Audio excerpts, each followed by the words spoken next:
المجيد. بسم الله الرحمن الرحيم. وإن طائفتان من المؤمنين اقتتلوا فأصلحوا بينهما فإن بغت إحداهما على الأخرى فقاتلوا التي تبغي حتى تفيء إلى أمر الله فإن فاتت فأصلحوا بينهما بالعدل واقسطوا إن الله يحب المقسطين. الحمد لله. আল্লাহ পাক আমাদের সকলকে ঈমান করে কথা শুনবার তৌফিক দান করেছেন। এজন্য সকলে বলে আলহামদুলিল্লাহ। যে আয়াতটা তিলাওয়াত করেছি এটা হলো সূরা হুজরাত। হুজরাতের একটা আয়াত। হুজরাত শব্দটা হলো হুজরাতুল বহুবচন। হুজরাতুল বলা হয় কামরাকে। যেই ঘরে একটি দরজা এবং একটি জানালা পরিবাসে ওটাকে বলা হয় হুজরা কামরা। যেমন ইমাম সাহেবের যে রুমগুলো হয়ে থাকে সাধারণত ছোট হয় না ইমাম সাহেবের রুমগুলা মসজিদে, এগুলো হুজরা বলা হয়। তো নবীজি আলাইহিস সালাতু ওয়াস সালাম ওনার জীবদ্দশায় তিনি 9টা বিবি রেখে ইন্তেকাল করেছেন। টোটাল বিবি ছিল 11 জন। নবীজির জীবদ্দশায় 2 জন স্ত্রী মারা যায়। নবীজি যখন মারা যান তখন স্ত্রী ছিল মোট 9 জন ছিল। নবীজির জীবদ্দশায় 2 জন মারা যায়। টোটাল 11 জন বিবি ছিল। আমাদের নবীজির 11 জন বিবি ছিল। তো নবীজির জন্যে তিনি যত ইচ্ছা ততই করতে পারতেন, ওনার কোনো বাধা ছিল না। নবীদের জন্য কোনো বাধা নেই, কারণ একজন নবীর গায়ে কতজন যুবকের শক্তি থাকে? 40 জন যুবকের শক্তি একজন নবীর গায়ে থাকে। তাহলে একজন সাধারণ যুবকের জন্য কয়জন বিবাহ করা হালাল? 4 জন। কয়জন? উম্মতের জন্য 4 জন। তাহলে নবী 11 জন বিবাহ করেছেন, তিনি কম করেছেন না বেশি করেছেন? তো 4কে 40 দিয়ে গুণ দিলে কত হয়? বহু। তারপরে কিছু নাস্তিক মুরতাদ তারা নবীজিকে গালি দেয়।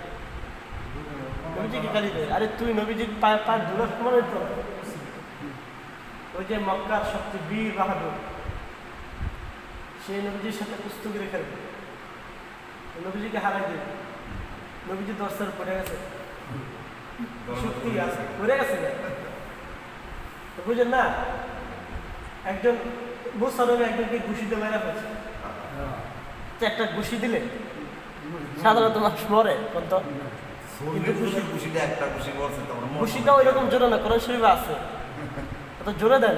আর সাধারণত ছোঁয়া লাগাইছে, তাহলে মনে করেন যে কি পরিমাণ, তাহলে 40 জন ব্যক্তির শরীরের শক্তি। তো এই হুজরাত ছোট ছোট কামরাকে বলা হয়। তো মসজিদে নববীর পাশে নবীজির যে হুজরাগুলো ছিল, কাতার আকারে হুজরাগুলো ছিল। তো যে হুজরা ছিল ছোট ছোট কামরা, একটা দরজা একটা জানালা ছিল। 11 জন বিবি ছিল। আয়েশা রাদিয়াল্লাহু তাআলা আনহা তিনি বর্ণনা করেন যে আমরা যে বসবাস করতাম আমাদের হুজরাগুলো এরকম ছিল যে নবীজি যখন নবীজির অভ্যাস ছিল তিনি 9 জন স্ত্রী করে একদিন করে রাত্র যাপন করতেন। তো এমনই আয়েশা রাদিয়াল্লাহু তাআলা আনহার ঘরে পালা আসলেন। তো নবীজি তাহাজ্জুদের সময় উঠলেন।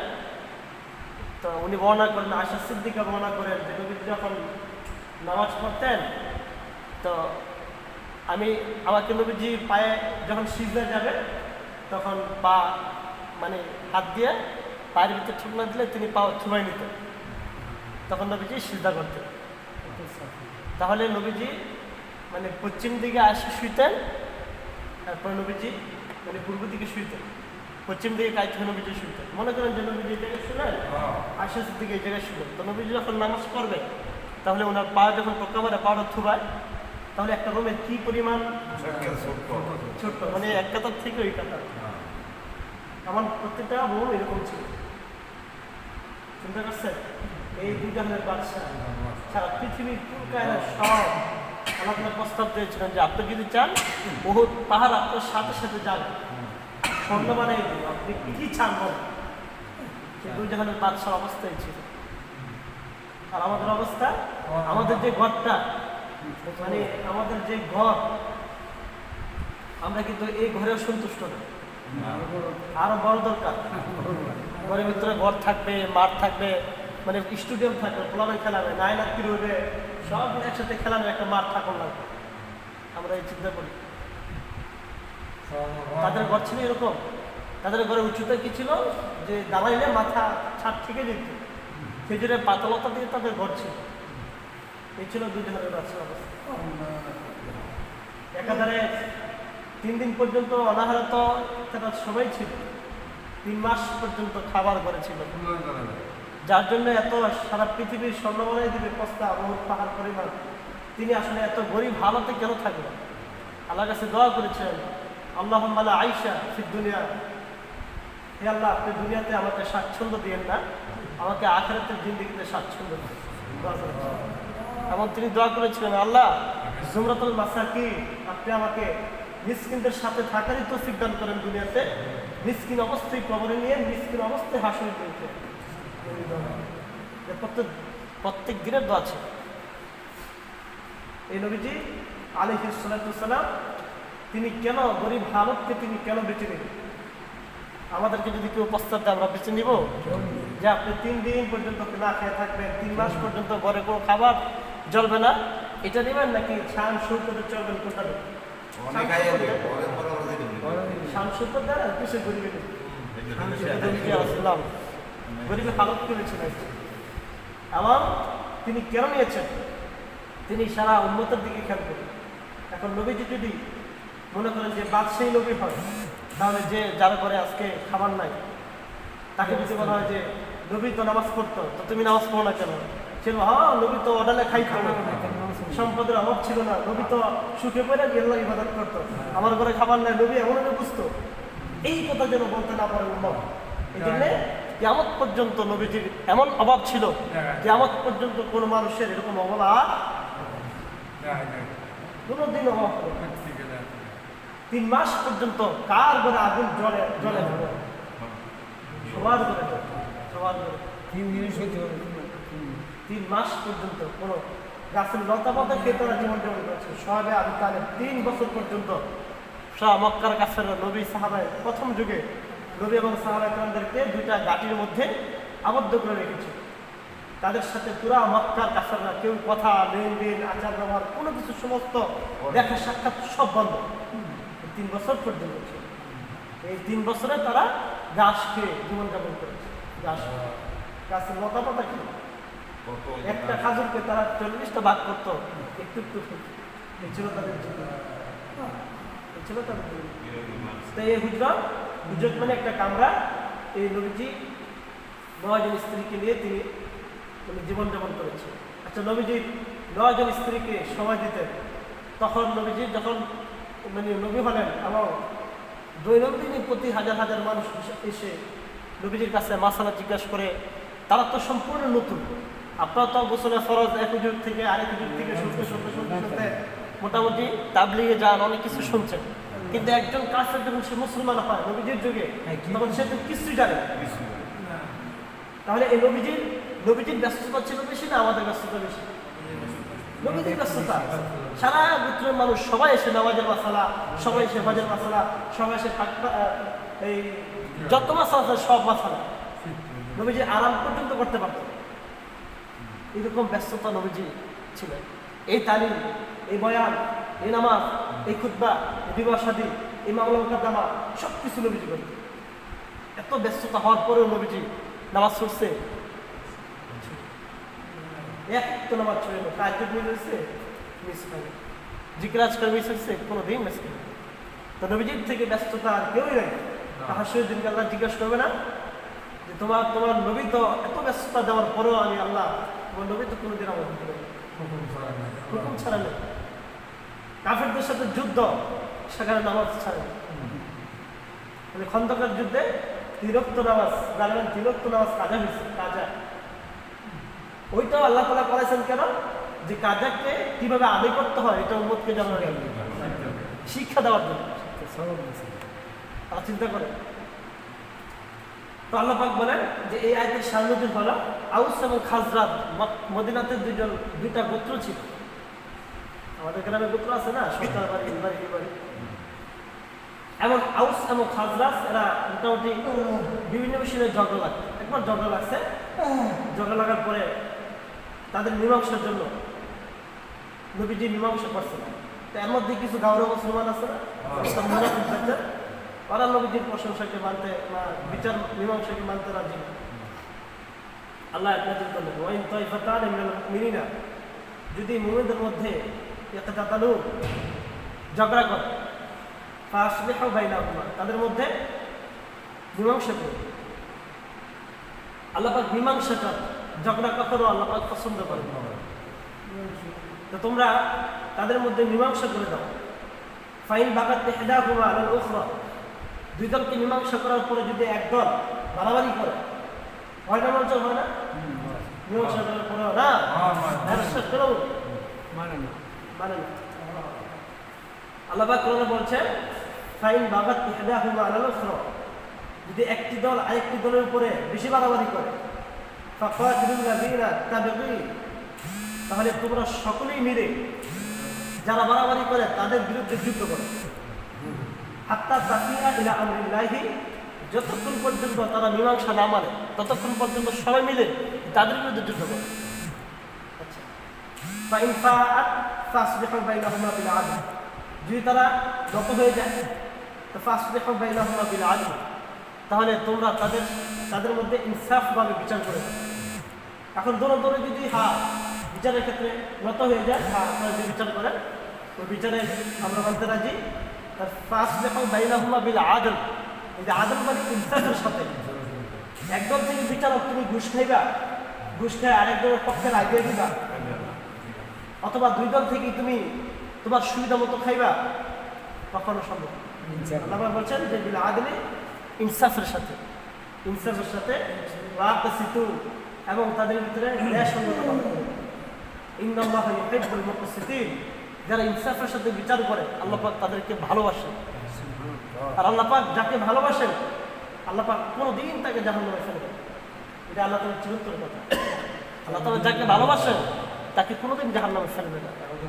এই জন্যে ইনসাফকার বাদশাহ, যে ইনসাফ করে, সে বাদশাহ হোক, সে চেয়ারম্যান হোক, মেম্বার হোক, হাদিস শরীফে আছে যে ইনসাফ আল আদিল, ন্যায় বিচারক বাদশাহ, ন্যায় বিচারক পিতা, ন্যায় বিচারক চেয়ারম্যান মেম্বার, সে হাসরের দিনে আরশের ছায়ার নিচে স্থান পাবে। শুধু তার ইনসাফ, ন্যায় ইনসাফের কারণে। আপনি বাপ হয়েছেন, আপনার দুই ছেলে দুই মেয়ে, তাদের ভিতরে আপনার জমিনটাকে ইনসাফের সাথে ভাগ করতে হবে। আপনি আপনার পরিবারের ব্যাপারে আপনি নিজে বাদশা, আমি আমার সন্তানদের ব্যাপারে আমি একজন বিচারক। তাহলে এই আয়াত শুধু ওই যারা সালিশ করে, আপনি বাপ আপনার দুই সন্তানের ভিতরে বিচার করবেন, এই আয়াত আপনার জন্য, যে আপনার সন্তানের ভিতরে ইনসাফের সাথে জায়গা সম্পদ, টাকা পয়সা সব কিছু ইনসাফের সাথে দিতে হবে। তাহলে আল্লাহ পাক আপনাকে ভালোবাসবে এবং জান্নাত দেবে। ইন্নামাল মুমিনুনা ইখওয়াতুন ফাসলিহু বাইনা আখাওয়াইকুম, হে মানুষেরা শোনো, মুমিনরা পরস্পরের ভাই। মুমিনরা কি পরস্পরের ভাই। এই আল্লাহ পাক এই আয়াতের মধ্যে সারা পৃথিবীর সমস্ত মানুষকে, মুসলমানদেরকে একটা ভ্রাতৃত্বের সম্পর্কে জুড়িয়েছে। আর সমস্ত কুফর মুশরিক যারা আছে, মিল্লাতুন ওয়াহিদাতুন, আল কুফরু মিল্লাতুন ওয়াহিদাতুন, পৃথিবীর যত কাফের আছে সব কাফের দেখবেন যে তারা সব এক। এই মুসলমানদেরকে বৌদ্ধরাও মারতে চায়, হিন্দুরা মারতে চায়, খ্রিস্টানরা মারতে চায়, সবাই তারা সব এক। হিন্দু, বৌদ্ধ, খ্রিস্টান এদের মানে ধর্মগত ভিন্ন হইতে পারে, কিন্তু তারা সব কি ইসলাম এবং মুসলমানদের বিরুদ্ধে তারা সবাই। আর আল্লাহ তাআলা বলছেন যে তারা যদি এক হইতে পারে, তোমরা মুসলমান এক হো না কেন? তোমরা সমস্ত মুসলমান তোমরা এক। আল্লাহ পাক বলছেন যে তোমরা ভাই ভাই। ইন্নামাল মুমিনুনা ইখওয়াতুন, সমস্ত মুমিনরা হলো ভাই। ফাসলিহু বাইনা আখাওয়াইকুম, তুমি তোমার ভাইয়ের মধ্যে মীমাংসা করো, তোমার ভাইয়ের মধ্যে তুমি সংশোধন করো। ঝগড়া লাগানোর কথা কোরআন শরীফে কোথাও নাই। এবং ঝগড়া যারা লাগায় তাদেরকে নামবাম বলে, যারা ঝগড়া লাগায় এদেরকে আল্লাহ পাক পছন্দ করেন। আল্লাহ পাক বলছেন যে তোমরা দুই ভাইয়ের ভিতরে, দুই বোনের ভিতরে, দুই ভাইয়ের ভিতরে, দুই পরিবারের ভিতরে হ্যাঁ স্বামী স্ত্রীর ভিতরে তোমরা মীমাংসা করো, তোমরা তাদের ভিতরে ঝগড়াঝাটি মিটিয়ে দাও। আল্লাহ পাক এটা চান। আর আমরা কি করি? আমরা খোসা মারা লাগাই দিই, ধীরে তোরা দিতে পিছনে আমাদের কইল মানে কেমনে লাগাইতে পারি এটা খালি আমরা চিন্তা করি, এটা আমরা চিন্তা করি। ফাসবিহু বাইনাহুম ওয়াত্তাকুল্লাহ লাআল্লাকুম তুরহামুন, তোমরা আল্লাহকে ভয় করো, লাআল্লাকুম তুরহামুন, তোমাদের প্রতি আল্লাহ পাক দয়া করে। তোমরা মীমাংসা করো, তাহলে আল্লাহ পাক তোমাদেরকে দয়া করবেন, তোমাদেরকে মায়া করবেন। শুধু মায়া কোথায়? দুনিয়া এবং আখিরাতে। হাসরের ময়দানে মায়া করবেন, কবরে মায়া করবেন, আল্লাহ পাক কুরসিতে মায়া করবেন। সুতরাং মীমাংসা করো। আমার ভাই, আমার বোন, ঝগড়া এমনও মানুষ আছে যে পিতার সাথে বহুদিন কথা বলে না, মায়ের সাথে বহুদিন কথা বলে, ভাইয়ের সাথে ভাই কথা বলে না। মানে এখন মানুষের বাপ, এখন বর্তমানে বাপ তিন ধরনের বানায়। একটা হলো শ্বশুর বাপ, একটা উকিল বাপ, নিজের বাপ। এখন ওই মানে উকিল বাপ যে আপন বাপ এবং শ্বশুর বাপ থেকে বেশি ঘনিষ্ঠ হয় বর্তমানে। এরপরে যে শ্বশুর বাপ, নিজের বাপ থেকে শ্বশুর বাপ বেশি ঘনিষ্ঠ হয়। এরপরে নিজের বাপ, মানে নিজের বাপ থেকে শ্বশুর বাপ এবং আপনার উকিল বাপ, এই দুটা বেশি প্রাধান্য পায় বর্তমানে। ফাসবিহু বাইনা আখাওয়াইকুম, তোমরা তোমাদের ভাইদের মধ্যে মীমাংসা করে দাও। তোমরা তোমাদের ভাইদের মধ্যে কি করো? মীমাংসা করো। আপনি বাড়ির মুরব্বী, আপনি মীমাংসা করেন। আপনি সন্তানরা ঝগড়া করে আপনি মীমাংসা করে দেন। আপনার কথার মূল্যায়ন আছে। আপনি যদি একটু রাগ করে কথা বলেন, আপনার সন্তানরা আপনার কথা ফেলে দিবেন। আপনি মীমাংসা করেন তাদের ভিতরে, মেয়েদের ভিতরে মীমাংসা করেন, তাহলে আল্লাহ তাআলা দয়া করেন। আল্লাহ তাআলা কি করবে? দয়া করবে। আল্লাহ তাআলা কত সুন্দর চমৎকারভাবে মানুষকে বুঝিয়েছে। এরপরে সূরা, এই সূরার ভিতরে আল্লাহ তাআলা যে মানে একটা হক বর্ণন করেছেন, যে সবচেয়ে মনে করেন যে নিকটাত্মীয় কারা, এরপরে কে, এরপরে কে, এরপরে কে। আল্লাহ পাক বলেন যে ওয়াবুদুল্লাহ ওয়া লা তুশরিকু বিহি শাইআ ওয়া বিল ওয়ালিদাইনি ইহসানা, আল্লাহর ইবাদত করে আল্লাহর সাথে কাউকে শরীক করিও না। ওয়া বিল ওয়ালিদাইনি ইহসানা, প্রথমে কেউ পিতামাতার কথা বলছেন। একজন মানুষের সবচেয়ে নিকট আত্মীয় কে? মা বাবা। তো মা বাবার প্রতি ইহসান করার কথা বলছে, ইহসানান, তাদের প্রতি দয়া করো, মায়া করো, ইহসান করো। অবিদিল কুরবা, এরপরে আসছে যে নিকটাত্মীয়, পিতামাতার পরে হলো নিকটাত্মীয়। নিকটাত্মীয়কে রক্তের সম্পর্কীয় আত্মীয়, যেমন চাচা, হ্যাঁ, মামা, ফুফু, খালা, এই যে, তারপরে বোন, ভাই, এরা রক্তের আত্মীয়। এদের প্রতি বলছে যে এদের প্রতি দয়া করো। এরপরে বললেন অবিদিল কুরবা, এবং পাড়া প্রতিবেশী, পাড়া প্রতিবেশীর প্রতি দয়া করো। ওয়ালিয়াতামা ওয়াল মাসাকিন, ইতিমদেরকে, মিসকিনদেরকে, ওয়াল জারিদিল কুরবা ওয়াল জারিল জুনুবি ওয়া সাহিবিল বিল জাম। এই যে এখানে যে একটা আয়াত বললেন, পৃথিবীর পুরো ধর্মে আল্লাহ পাক যে মানে কি পরিমাণ আল্লাহ পাক উসুল বর্ণনা করেছেন, যে তোমার ওয়াল জারিদিল কুরবা ওয়াল জারিল জুনুবি ওয়া সাহিবিল জামবি, যে তোমার পাড়া প্রতিবেশীর সাথে তুমি ভালো আচরণ করো, তাদের সাথে মীমাংসা করো। এরপর বলছেন ওয়াসসাহিবিল জামবি, ওয়াসসাহিবিল জামবি মানে যে সমস্ত লোকেরা কিছুক্ষণের জন্য সাথী হয় তাদেরকে বলা হয় সাহিবিল জাম। যেমন মনে করেন যে একই বাসের ভিতরে দুজন উঠছেন, অথবা সাইকেলে অটোতে উঠছেন, তাহলে আপনি এবং আপনার পাশে যে অপরিচিত একজন লোক, সেও আপনার আত্মীয়। এই সাময়িকের জন্য সে আপনার আত্মীয়। এটা ওয়াসসাহিবিল জামবি। এই আয়াত দ্বারা এতটুকু দিয়ে বলছে যে তোমার পাশে যে অপরিচিত লোকটা তোমার সিন্দিতে বসছে, তোমার প্লেনের সিটে বসছে, তোমার বিবাহের এই চেয়ারে যে বসছে, তার সাথে তুমি ভালো আচরণ করো। দেখছেন কি পরিমাণ আল্লাহ তাআলা মানুষের প্রতি দয়া মায়া করার জন্য বলছেন, যে তার প্রতি তুমি বলো কি করো। অবনিস সাবিল, যে রাস্তার পথ দিয়ে যাচ্ছে, তুমি তার প্রতি দয়া করো। ওমা মালাকাত আইমানুকুম, এবং তোমাদের অধীনস্থ যারা কর্মচারী, তুমি দোকানের মালিক, তোমার কর্মচারী, তুমি আদর্শের প্রিন্সিপাল, তোমার কাছে যারা আছে অধীনস্থ, যে সমস্ত শিক্ষক শিক্ষিকারা আছে, তাদের প্রতি তুমি দয়া করো। ইন্নাল্লাহা লা ইউহিব্বু মান কানা মুখতালান ফাখুরা, যে অহংকার করে, যে দম্ভ করে, তাকে আল্লাহ পাক পছন্দ করে। আল্লাহ পাক কি পরিমাণ দেখছেন মানুষের প্রতি, কি পরিমাণ দয়া করেছে। আর আমরা কতটা নিষ্ঠুর হয়ে গেছি, যত আপন তত আমাদের কাছে পথ, তত শত্রু বেশি। যত মানে দূরে, ওই যে ব্যবসা করে আরেক ব্যক্তির সাথে নোয়া ফেলি, তার সাথে কি ঘনিষ্ঠতা, তার মেয়ের বিবাহের প্রস্তাব দিলে যায়, স্বর্ণ দেয়, রূপা দেয়, কত ভালোবাসা। আর নিজের আত্মীয় স্বজনের কোনো খবরই একদম পুরা উল্টাই গেছে, পুরা উল্টাই গেছে।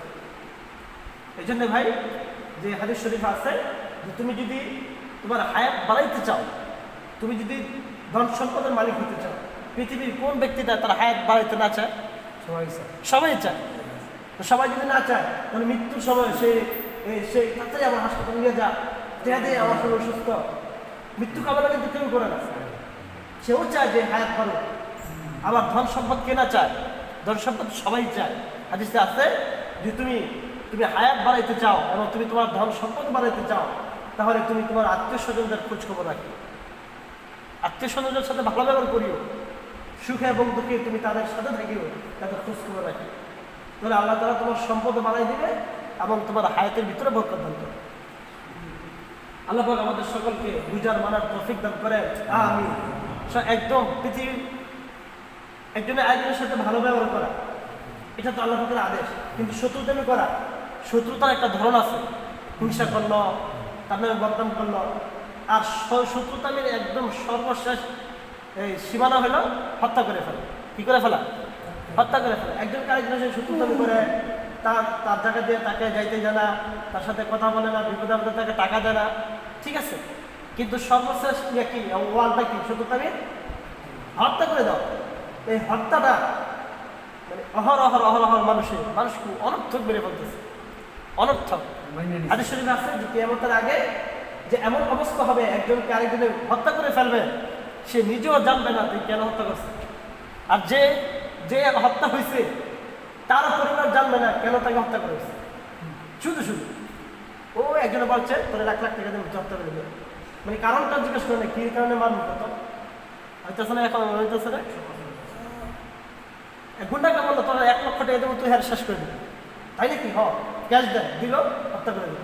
তাহলে যে হত্যা করছে সেও জানে না তার অপরাধটা কি, এবং যাকে হত্যা করা হইল সেও জানে না আমাকে কি কারণে হত্যা করা হয়।